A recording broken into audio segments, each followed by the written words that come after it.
The wrestling business is all about hiding your weaknesses, and really showcasing your strengths. The first sign of a guy beginning his decline is usually when a guy changes his tights. As soon as Hogan came back and had switched to pants, I knew his time had passed.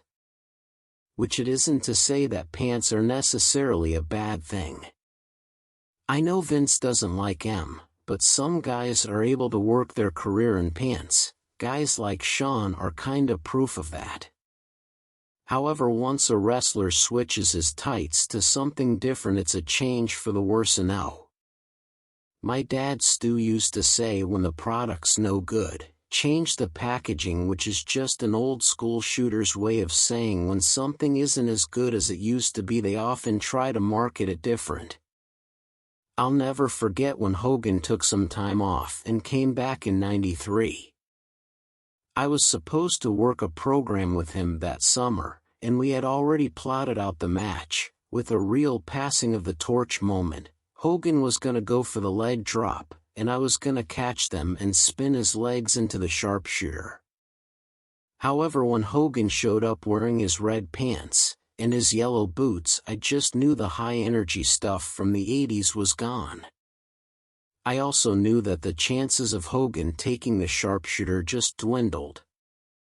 I remember asking Hogan why he decided to change, and he just kinda shrugged and mumbled, "The fans come for these 24-inch pythons, brother. They don't care about these tree trunks until I'm dropping the big leg for the finish, brother," which I knew was a sign his body couldn't take any more leg workouts with the squats and such.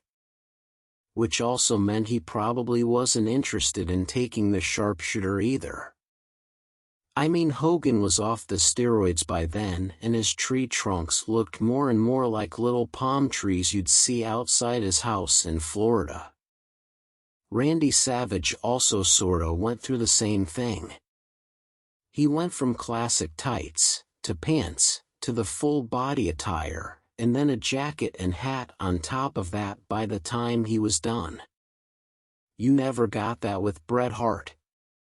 Whether it was my first match, or my last. The classic pink and black tights were always the same. I remember when I started I was 235 pounds, and I was 235 pounds when I retired. I never had anything to hide from the fans. They knew the Bret Hart they maybe saw on TV 5 years ago was the same Bret Hart they're paid to see that night. In fact, my body was pretty much the exact same shape right up until the night that sloppy piece of shit Bill Goldberg kicked me in my head.